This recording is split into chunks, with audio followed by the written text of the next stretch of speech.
"Don't touch me, Grandpa. You're embarrassing." That's what she whispered, just loud enough for me to hear, but quiet enough to pretend it didn't mean what it did. She didn't even look at me as she said it. Her eyes rolled upward with the weight of teenage irritation, like I was a smudge on her perfect day, something to be wiped away with a breath and a forced smile for her friends. It was graduation day. The gymnasium was full, paper programs fluttering, names echoing from speakers, a sea of blue gowns and silver tassels. Parents clapped and waved from the folding chairs. Balloons bobbed against the ceiling. Cameras clicked like insects. Pride hovered in the air like perfume. I had come early, sat through the rehearsals, even ironed my old blazer, the one with the worn elbow, the threadbare patch, the one she used to tug at when she was small, hiding behind my legs during thunderstorms. I had brought flowers, her favorites, or at least the ones I remembered her liking when she was 7. I sat 3 rows behind her mother and father, because there wasn't a seat saved for me, but I didn't mind. She had looked so grown up walking in, tall, serious, radiant in her cap and gown, and when she walked past me toward her seat, I stood up. Just instinct. I reached to gently fix the edge of her cap, which had slipped sideways. My fingers, clumsy from age but still steady, reached for the fabric. That's when she said it. "Don't, Grandpa. Seriously." The words wrapped in a scoff, an eye roll sharp enough to cut, and then she was gone. Back to her row, back to her friends, back to a world where I didn't belong. I stood there for a moment, hands still half raised, like a man caught mid-prayer and forgotten by God. No one saw, or maybe they did, but they turned away. I sat back down, slowly. My legs felt heavier than before. All around me, families leaned in close to each other, parents whispering inside jokes, little brothers stealing candy from purses. Everywhere love buzzed loud and warm, but where I sat, it was quiet. She hadn't even told her friends who I was. I knew because one of them had pointed at me earlier and asked, "Is that your grandpa?" She'd shrugged. "Kind of. He's just always around. Just always around." She didn't know how those words pressed against my chest like bricks. She didn't know what I'd given to stay always around. She didn't know the nights I had rocked her to sleep while her parents were fighting in the kitchen, or the afternoons I'd waited in the car outside school when they forgot to pick her up, or the time I paid for her violin lessons quietly, anonymously, when they were going to cancel them. Because love, in my world, was quiet. Not performative, not loud like the speeches echoing through the gym. I sat there as her name was called. Everyone cheered. She beamed. She didn't look at me. And I clapped, like a man cheering for someone else's child. Because maybe, in that moment, she was. She didn't see the way my hand trembled. She didn't see the way I smiled anyway. She didn't see me. Not yet. The usher didn't even ask my name. Just waved vaguely toward the back with a clipboard tucked under his arm and a headset slipping from one ear. "Guests of graduates are over there," he muttered, eyes already on the next person in line. I followed the motion of his hand down the long aisle, past the decorated entrance, past the banners that read, "Congratulations, Class of the Year," past the smiling parents who had been handed programs and ribbons and priority seating. No one looked up as I walked. Or if they did, it was with the brief, dismissive glance given to someone who clearly wasn't supposed to be in the picture. There was no name card for me, no space saved, no one waiting with a wave or a warm nod. My son-in-law and daughter sat up front, 3 rows from the stage, with perfect posture and practiced smiles. Their chairs were marked, reserved for parents, their place secured by the simple authority of blood and proximity. I saw them glance my way once, just briefly, but neither of them motioned me over. Perhaps they assumed I'd find my place. Perhaps they hoped I wouldn't. I found it eventually, all the way in the back, behind a wide marble column that blocked half the stage. It was quieter here, almost forgotten. A cluster of elderly women in wide-brimmed hats sat nearby, whispering about someone else's grandson and how tall he had grown. No one knew me. No one asked. The chair was metal, unpadded, cold. I sat with the stiffness of a man who's learned to shrink in silence. From my seat, I couldn't see the faces of the graduates clearly, just the back of caps, the curve of proud shoulders, the scattered sparkles of decorated gowns, but I could see her barely through the split between two heads, her hair tucked neatly under the cap, sitting perfectly straight. I recognized the line of her jaw, her posture, the way she twirled her class ring on her finger, a nervous habit she'd had since she was a child. But she never turned around. She didn't look for me, not once. I had come to dozens of her recitals when no one else could, waited in cars during soccer practice, sent little notes in her lunchbox when she cried before school. And now, at her biggest moment, I was behind a column, in a folding chair, watching her pretend I wasn't there. I didn't blame her. Not exactly. The world had taught her who to notice, what mattered. The camera was pointed forward, toward the polished, toward the photogenic, and old men in threadbare jackets, sitting near janitor carts, didn't belong in that frame. Still it hurt, not like a wound, more like the long, slow ache of something unraveling inside you, something that had once been tethered to meaning. Family, belonging. I folded my hands in my lap. No one offered me a program. No one offered me a word. But I was there. I saw her. I heard her name read aloud. I clapped for her, not loudly, but fully. The kind of clapping that comes from your bones, from every late night, every story read at bedtime, every meal reheated when no one came home on time. And in that moment, I understood something clearly. I was not part of the celebration. I was part of the foundation. And foundations are not praised. They are simply expected to hold, quietly, invisibly. But God help them if one day they don't. But God help them if one day they don't. Friends, let me pause here for a moment. Could you share in the comments? Where are you listening from? Have you ever felt like this? Like you were present, but invisible? A part of the story no one remembered to include? If this story resonates with you, please consider liking the video, subscribing, and sharing it with someone who needs to hear it. That's how you help us keep this channel growing and these stories alive. And now, let's continue. The ceremony broke for a moment of transition. Time for speeches to change hands, for chords to be straightened, for whispers to bloom in pockets across the gymnasium, like scattered weeds between bricks. That's when I heard her. She was just a few rows ahead now. Her voice, once small and full of wonder when she used to call me Papa, was different, sharper, lighter, woven with the kind of laughter that people use when they want to belong, when they want to sound like everyone else, no matter the cost. Her friend leaned over and asked, "Is that your grandpa in the back?" She didn't turn. She didn't have to. I was watching her, not out of pride anymore, but out of something quieter, something like mourning. She laughed. "Yeah, he's just really old. Kinda stuck in the past, you know?" The girl giggled in return. "Cute, though." "Ugh," she smirked. "He doesn't get anything. He once thought I was still into coloring books last Christmas." They both laughed then, easily, loudly, the way girls do when they feel like the world is theirs and their words don't have consequences. And I just sat there, behind the column, out of view, but not out of earshot. She didn't know I could hear. She didn't know she'd just taken a memory, something as tender as me, wrapping a small set of colored pencils and tying them with ribbon, and torn it in half for the price of a chuckle. She didn't know that the man she called just old had once dug through the frozen ground with bare hands to fix a busted water pipe under her house during a blizzard, or that he'd skipped buying himself new shoes to help cover her school trip to D.C., or that he used to stay up reading about things he didn't understand, TikTok, slang, teenage trends, just so he could keep up in conversation with her. She didn't know.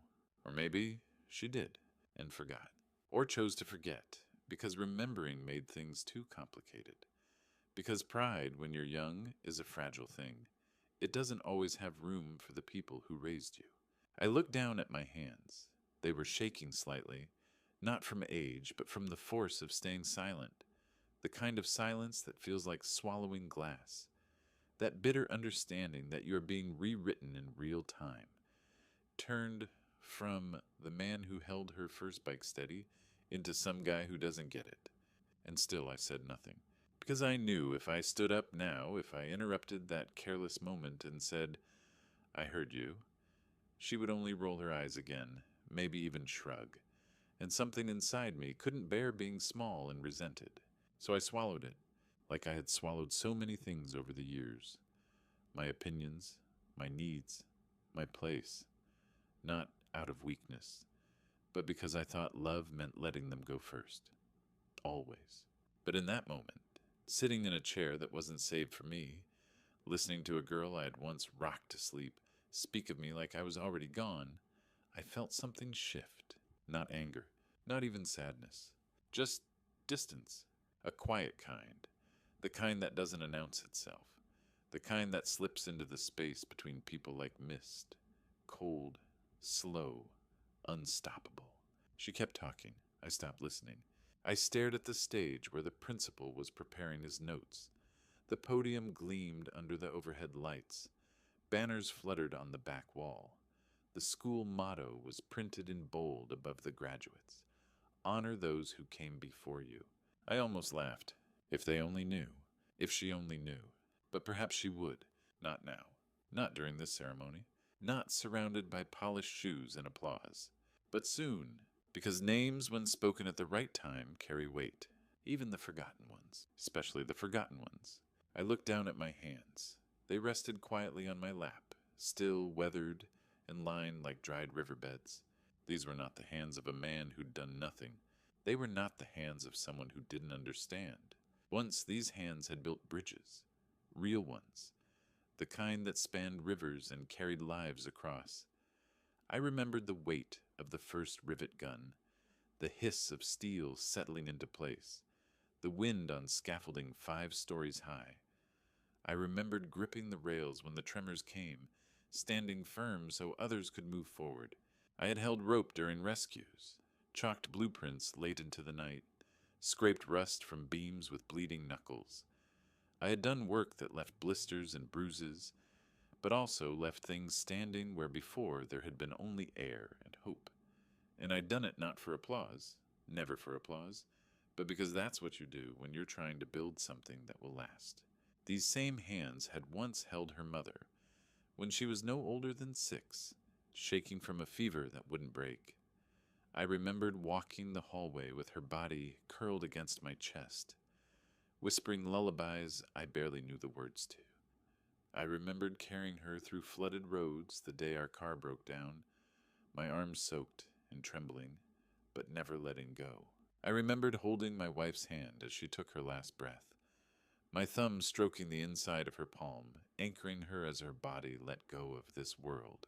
And now these same hands sat still, disinvited from a granddaughter's pride, unwelcome at her side, too rough, too quiet, too old, not worth sitting next to. It's strange how time doesn't just age the body. It erases context, strips meaning from wrinkles, and replaces them with assumption.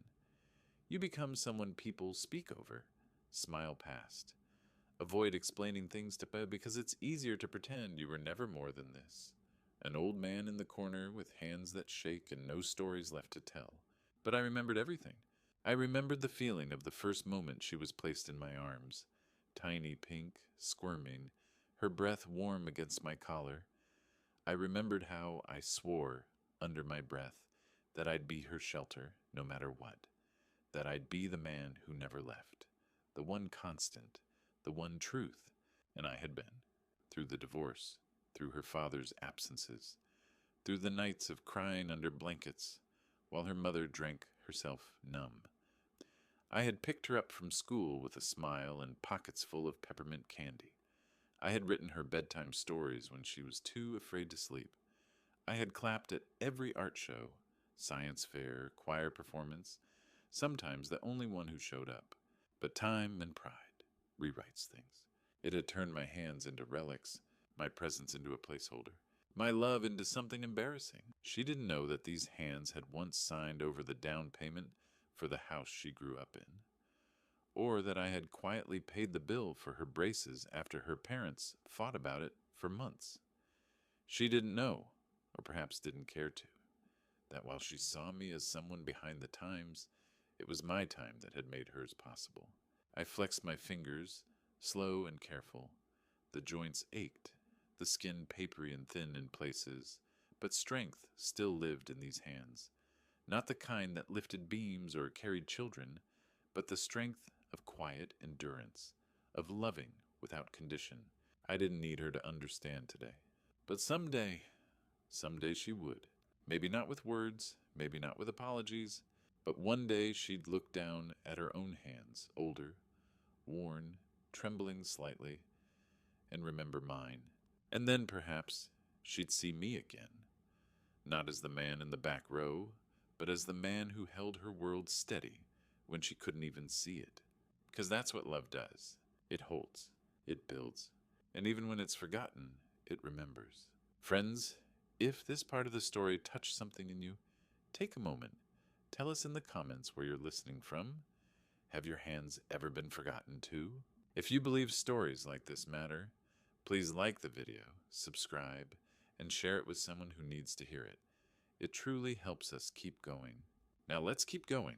After the diplomas were handed out and the final round of applause died into murmurs, the crowd flowed like a river toward the far end of the gymnasium where the legacy wall stood, a long stretch of decorated panels filled with photos, timelines, and student essays, honoring those who got us here. That's what the banner read, in bold white letters above the glitter-covered boards. Students had submitted tributes to the people who helped them arrive at this day. Mentors, parents, siblings, coaches. It was meant to be a display of gratitude, of roots, of history. I walked slowly along the edge of the crowd, careful not to bump into anyone, watching as proud families pointed and smiled, taking photos in front of their children's words, laughter, flashbulbs, tears. I found her panel near the center, my granddaughter's. Her picture, bright, polished, youthful, glowed with energy. Her writing, carefully typed and printed on soft white paper, told her story in a few neat paragraphs. Her favorite teachers, her struggles with math, her dream of becoming a marine biologist, and beneath it, the sentence they'd all written. I want to thank the people who helped me get here. She listed her mother, her father, her aunt who'd helped with college applications, a neighbor who once tutored her in biology. That was it? I kept reading, searching for anything, a line, a nod, even a vague mention. There was nothing. No, my grandfather. Nup. No, the man who raised me when my parents couldn't agree on who would pick me up from school. No, the one who made me believe I was smart when no one else did. Just silence. And in that moment, something inside me folded. Not dramatically. Not like glass shattering, more like paper creasing in the same place it had been folded too many times before. I had been erased. Not violently. Not with malice, just quietly. Omitted. I stared at the names she had written, the people she had chosen to remember. Some of them had barely been there. Some had watched from afar. Some had helped once, maybe twice. But they were there now, forever printed in ink beneath the word gratitude. And I was not. I had sat at her bedside when she had pneumonia. I had written her first speech for student council when she didn't know how to start. I had missed my own retirement dinner to attend her 5th grade talent show. But gratitude, I was learning, is not always about truth. Sometimes it's about appearances. Sometimes it's about fitting the shape of the world you're in now, not the one that carried you here. To her, I didn't fit the narrative anymore. I wasn't part of the story she told to impress, just part of the life she quietly outgrew. The gym was loud, but all I heard was the rustling of the paper where her words lived, words that skipped over me like I was just a shadow in the hall. Someone who had been but was no longer needed to be. A woman beside me leaned in to read. "Oh, how sweet," she said to her husband, pointing at the photo. "She must come from such a strong family." I smiled, small and tired, and stepped back before anyone could ask who I was. Because I wasn't on the wall. I wasn't in the picture. I wasn't in the story. And still, I had lived every chapter. The lights dimmed again, and the principal stepped up to the podium. Tall, polished, practiced. He adjusted the microphone with a slow grace, waiting for the crowd to settle. The gym, which only moments ago had been full of clapping, chatter, and camera flashes, slowly fell into a hush. Chairs creaked as people leaned forward. A few final whispers faded into silence. He cleared his throat, and for a moment I braced myself. For another script, another list of names I didn't know, another round of honors given to the loudest, brightest, most photogenic. I had heard these speeches before. They always sounded the same. Congratulations, dreams, families, futures. A celebration of people who were easy to love, easy to remember. I had already made peace with being excluded, again. So when he began, tonight we gather not just to celebrate our graduates, but to acknowledge those who made it possible for them to be here at all. I heard the rhythm, polite, expected, the kind of phrasing that fills time, not space. I looked down at my hands again, folded in my lap. The lights on the stage were bright. My chair in the back felt even colder than before. I was invisible again, present, but not counted. But then he paused. Not a theatrical pause, not the kind meant to build suspense or dramatize the next name. No, this was different, longer. He was thinking, choosing. And then he said slowly, carefully, "Before I move on, I want to share a story. One that isn't printed in tonight's program. One that wasn't submitted by any student. But it should have been." People sat up straighter, eyes turned. He wasn't smiling anymore. There was a reverence in his tone that felt personal. "I want to tell you about someone in this room. Someone who never asked to be honored. Someone most of you walked past tonight. Someone who has been part of this school's foundation. Literally and figuratively, for longer than most of you have been alive." The silence was sharp. Alive. The air changed. My chest tightened. I want to tell you about a man who, decades ago, helped pour the concrete for this gymnasium. Who helped build the first set of bleachers before the school could afford contractors. Who donated the plans for our original science wing for free. Who never asked for a plaque, never asked for a name on a wall. People started glancing around, looking toward the edges of the room, whispering, "Who is he talking about?" I sat frozen. He hadn't said my name, not yet. But I knew. Every syllable was a brick pulled from the wall I'd been hidden behind for years. "He's here tonight," the principal said, his voice growing warmer now. "And I can say, without exaggeration, that this school would not stand, quite literally, without his hands." A few people turned fully in their seats now. A woman pointed vaguely toward the back. And still, he didn't say my name. He didn't need to, because by then the silence had already spoken for him. I felt a strange sensation in my chest. Not pride, not joy exactly, something deeper.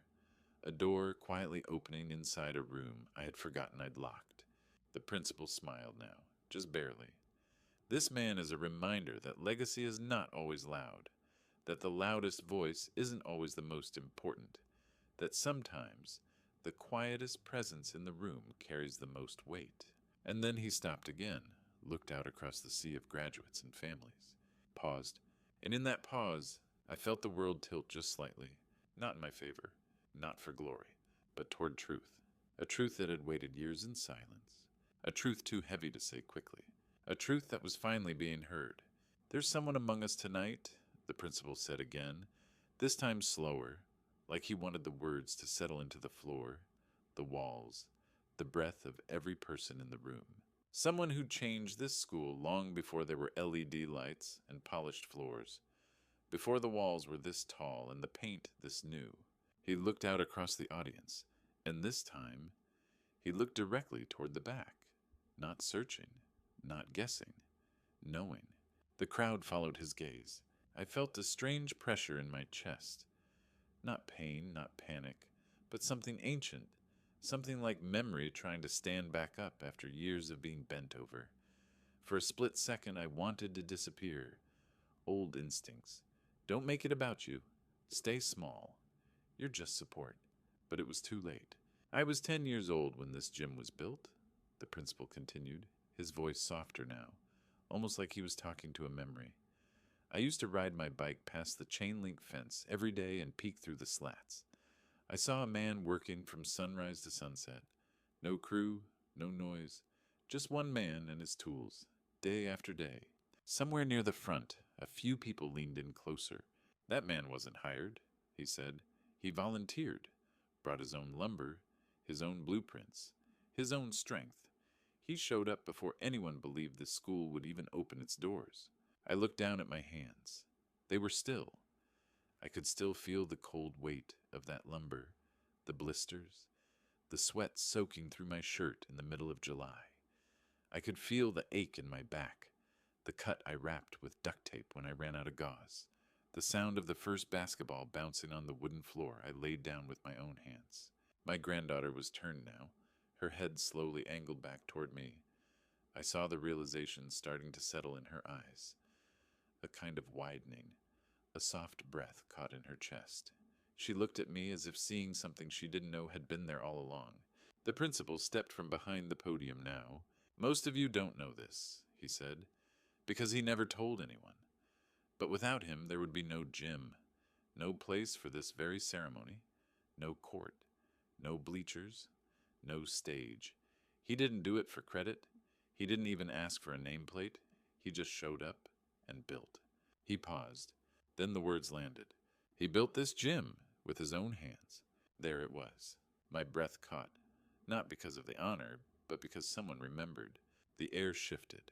It was as if the entire crowd had been holding their breath without realizing it, and now, slowly, they were letting it out, whispering to one another, glancing toward the back, toward me, not in judgment, but in recognition. And still no name had been said, not yet. It wasn't needed, not anymore, because every beam in that room knew. Every plank beneath their feet remembered me. The walls themselves had carried my story for years, quietly.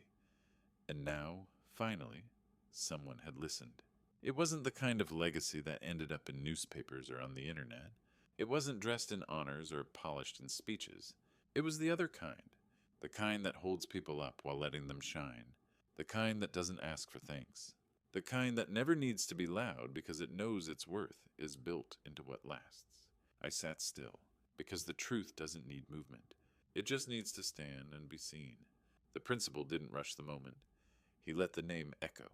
Mr. Brooks? Simple, unadorned, and yet it rang louder than anything that had been said all evening. It cut through the polite applause and the filtered smiles. It carved through the practiced ceremony and the layers of dismissal. It landed heavy, not as a weight, but as truth finally spoken. My name, not Grandpa, not the old man in the back, not the one who always shows up. My name. I sat frozen in my seat for a breath or two, and in that breath, I remembered the last time I heard my name spoken like it mattered. Not for a doctor's appointment, not for a delivery, but with reverence. It had been years. The shift in the room was slow, but it was real. It began with one man in a suit, his neck stiff with realization, turning to glance behind him. Then a woman in a dress with careful hair leaned over to whisper something to her husband. I saw his eyebrows lift. Then he turned, then another and another. They weren't just looking at the back of the room. They were looking at me, not with pity, not this time, with something closer to remorse, the slow-burning kind, the kind that rises in your throat when you realize you've overlooked something sacred, something that's been standing quietly in the same place the whole time. I saw the recognition spread like slow fire, like people waking up mid-dream. Murmurs passed between rows. Is that him? That's the man the principal's talking about? I thought he was just someone's grandfather. I watched that word die quietly in the air. And then she turned. My granddaughter. At first, only her head moved, like she wasn't quite sure what she'd heard. She turned back toward the stage, as if waiting for the punchline, maybe expecting the principal to mention a name from the school's past, someone long gone, a founder, a ghost, not someone alive, not someone sitting 3 rows behind her. But the silence from the podium told her this was no metaphor, no tribute to a stranger. She turned the rest of the way and saw me. I didn't move. I didn't lift my hand. I didn't smile. I just looked back, steady, quiet, holding all the years between us in my chest. Her eyes locked with mine, and in that instant I saw the flicker of something real. She blinked. Her mouth parted slightly, like she wanted to speak, but didn't know what words would fit. She had looked through me so many times, walked past me, laughed off my stories, rolled her eyes at my presence, but now she was seeing me. Not the aging man in the second-hand blazer, not the one who always brought too much candy, but the builder, the name, the foundation. I saw her shoulders lower, her face soften, her world, her narrative, adjusting itself. I wondered what passed through her mind in that moment. Was she remembering the time I fixed her dollhouse with real nails and sandpaper?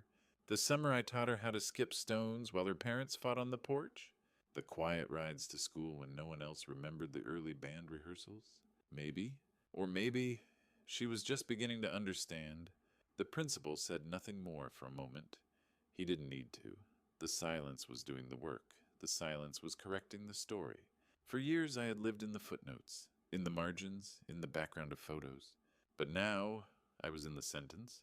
My name was the story, and the light, that golden stage light meant for the young and the loud, had found its way to me, not because I chased it, but because I had stood still long enough for the truth to catch up. She looked at me like I was a ghost, like I had stepped out of some distant photograph she'd never seen, not because it didn't exist, but because no one ever showed it to her. Her mouth was slightly open, frozen between disbelief and awe. Her brows drew together, not in judgment, but confusion. The kind of confusion that only comes when the story you've been told begins to fall apart, and something truer rises up in its place. She didn't blink. Neither did I. I couldn't.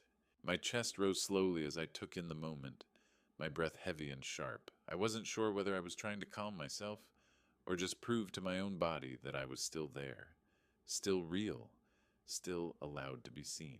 Around her, her classmates started whispering, not mockingly, with reverence, curiosity. That's her grandpa? No way. That Mr. Brooks? Why didn't she say anything? She didn't answer them. She didn't even seem to hear. Her eyes were still on me, and in them I saw something breaking. Not painfully, but necessarily, like the slow cracking of ice at the edge of a lake in spring, the kind that signals not danger, but awakening. The identity she'd built, the neat version of her life she'd carried into classrooms and lunch tables, it had no room for me. I was the extra, the afterthought, the sweet but simple grandfather who didn't understand memes or algorithms or whatever else filled the space between our worlds. But now her world was shifting, because the room wasn't looking at her anymore. The room was looking through her to get to me, and maybe for the first time she realized the man she had spent the evening trying to minimize was the reason the stage existed. She stood still, the same girl who had rolled her eyes at me not 2 hours ago, who had tugged her cap into place like I was the one making things awkward, now didn't know how to look away. I didn't move, not out of pride, not out of stubbornness, but because the truth doesn't chase people, it waits. And I had waited long enough. There was a kind of stillness then that wrapped the room in something sacred, a reverent hush, no music, no cameras clicking, just air, thick with something like grace. My heart, though tired, beat strong and steady, and in it I carried every version of her, the toddler who clung to my legs, the child who sat beside me as I carved wood in the garage, the teenager who outgrew bedtime hugs, the young woman who had forgotten what held her up when the world around her was still learning how to walk. I held them all, and I forgave them all, because this moment, this look, was the first time she'd truly seen me in years, not as a relic, not as an embarrassment, but as something solid, something real, and I saw it in her face, the truth she wasn't ready to say yet, but which her silence confessed louder than any speech. I didn't know who you were, and I wish I had. The principal's voice never rose, and yet it filled the room like a rising tide, steady, measured, a current of truth too long held back now, washing over everyone seated in rows they thought they understood. Most of you know this gym was rebuilt 20 years ago, he said, glancing at the banners that lined the walls. But very few know who drew the original blueprints for the first one, in pencil, on his kitchen table, after working 10-hour shifts. I didn't move. Who spent weekends volunteering to fix leaky roofs before this school had a maintenance budget? Who built library shelves by hand because the school couldn't afford to buy them? A few gasps now, real ones. No performance, just raw realization. The principal's hand gestured slightly, but not toward me.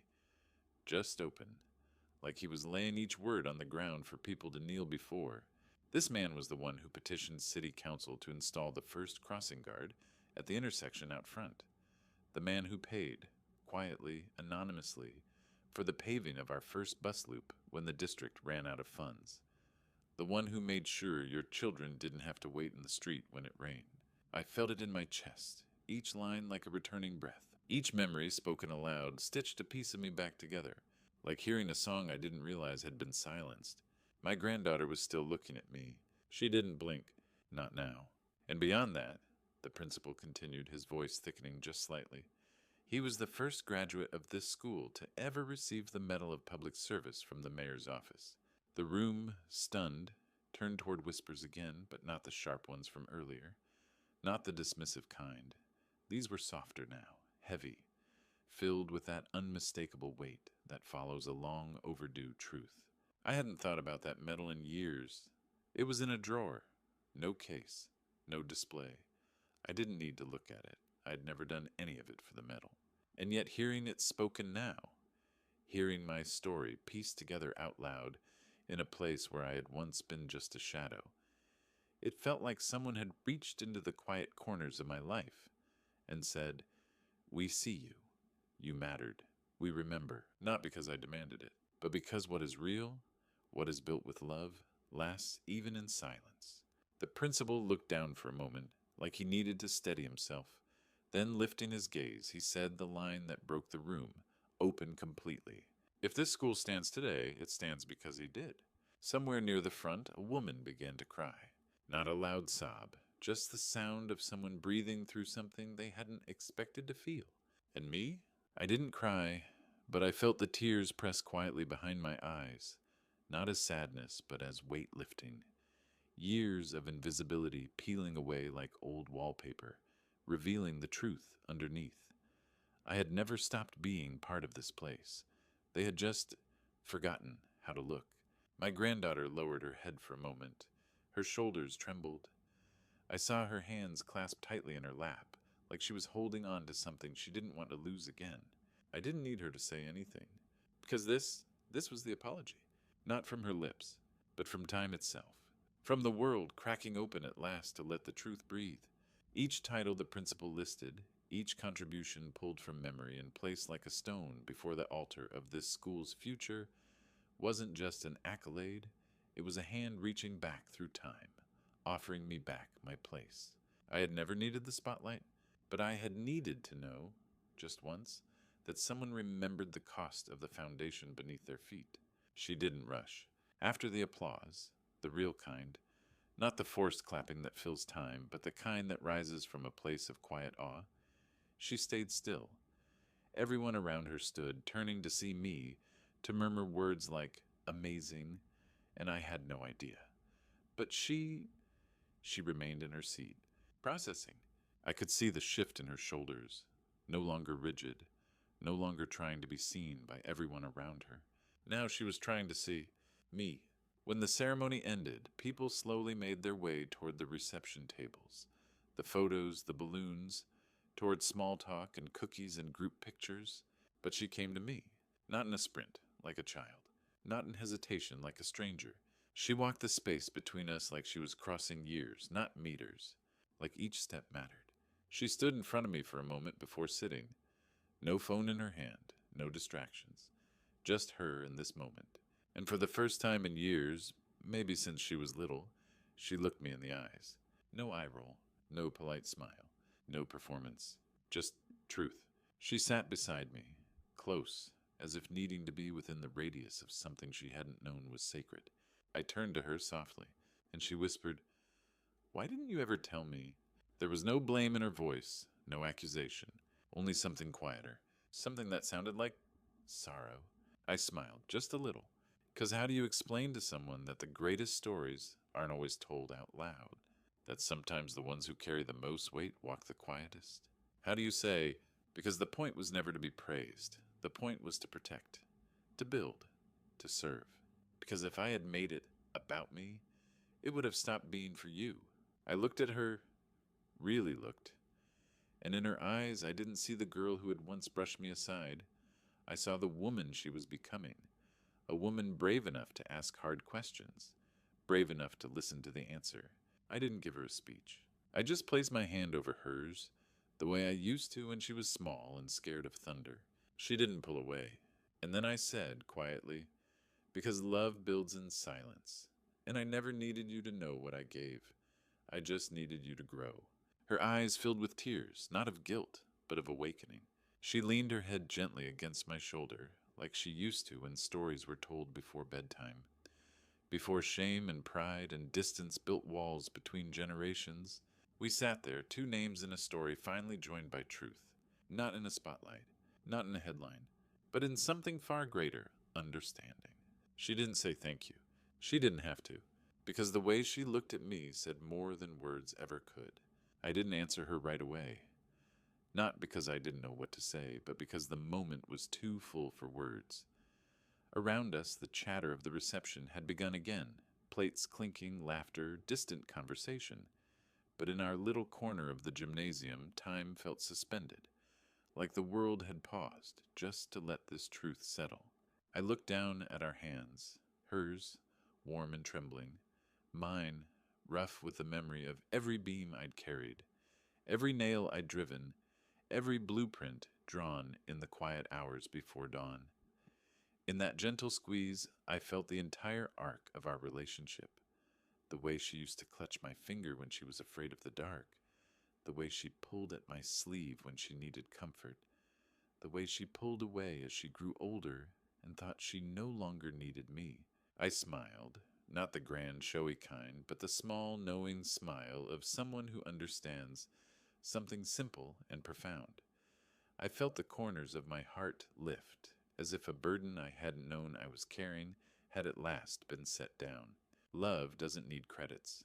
Respect doesn't need footnotes. Real love lives in the steady presence, in the small sacrifices no one sees, in the silent work that never asks for applause. I had spent a lifetime building things no one noticed.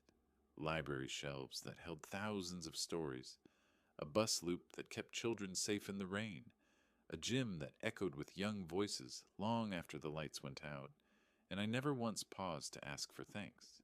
Because love is part of the foundation. It's the silent pillar that holds up every stage, every ceremony, every photograph of someone else's moment. It's the hand that steadies without fanfare, that sweeps the sawdust away before anyone else arrives, that smooths the last wrinkle in a cap and gown without wanting to be seen doing it. She leaned in, resting her head against my shoulder, an echo of childhood, but deeper now. I could feel her breath, the rise and fall of her chest as she exhaled years of unspoken questions. In that warmth, I knew she was understanding something she hadn't before, that love isn't a performance. It's the quiet presence that makes everything else possible. I let my hand rest on her back, gentle and unwavering. No words, no grand gestures, only the steady, unspoken promise that I was there. Always. And in that silence, everything was said. She said nothing. Not because she didn't have words, but because she no longer needed them.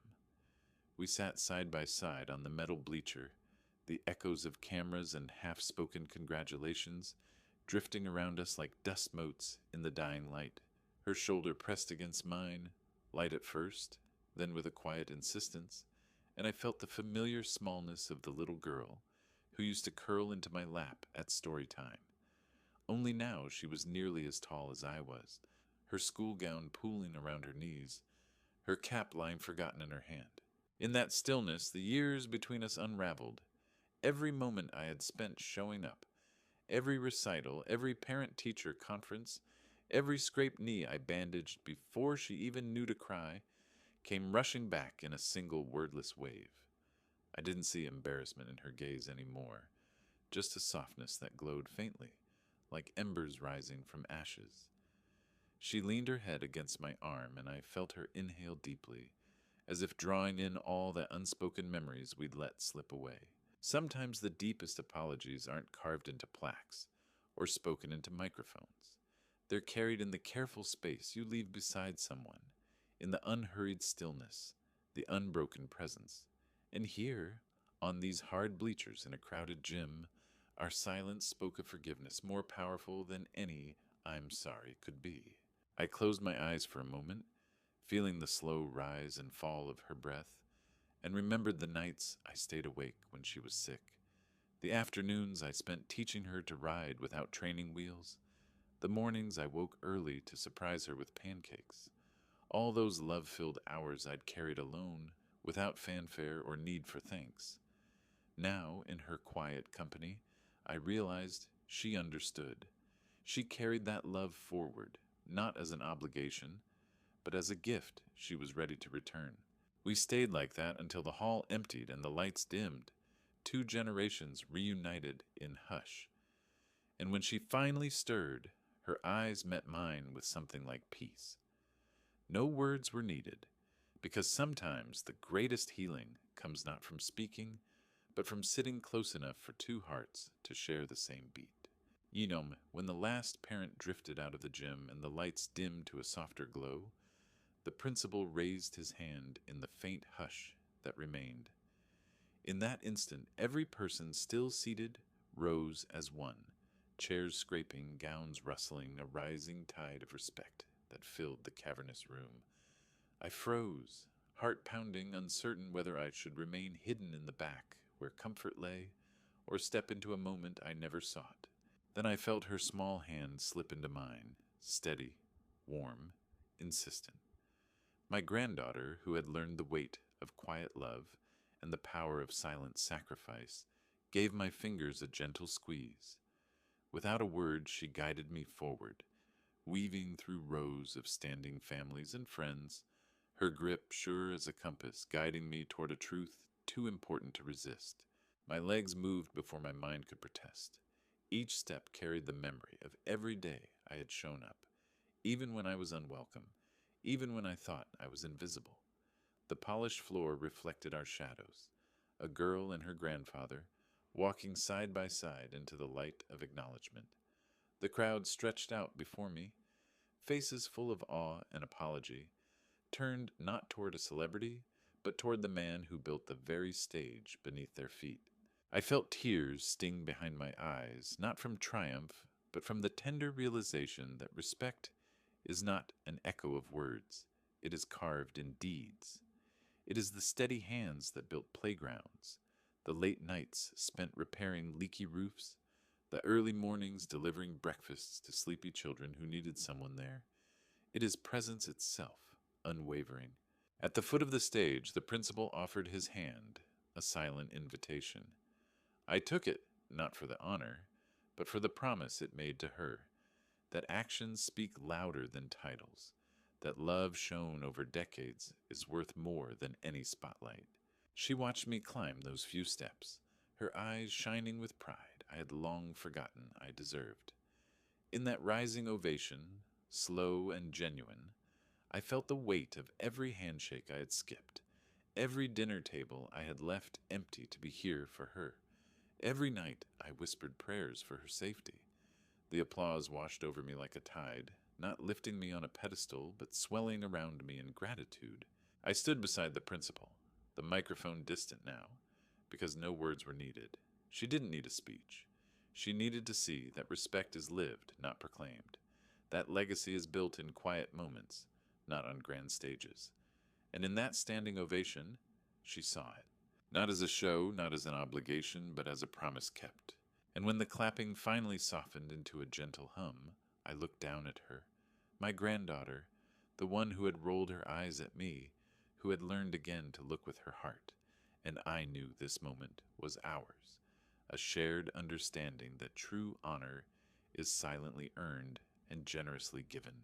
The next afternoon the house was quiet, save for the soft hum of the radiator and the distant ticking of the hallway clock. I found her yearbook resting on the coffee table, its cover scuffed from days of being passed around by friends. The pages inside were alive with inked memories, smudged laughter, hastily scrawled notes, hearts drawn around names and promises of summer reunions. I flipped through them slowly, pausing at her friends' messages, their neat handwriting bursting with optimism.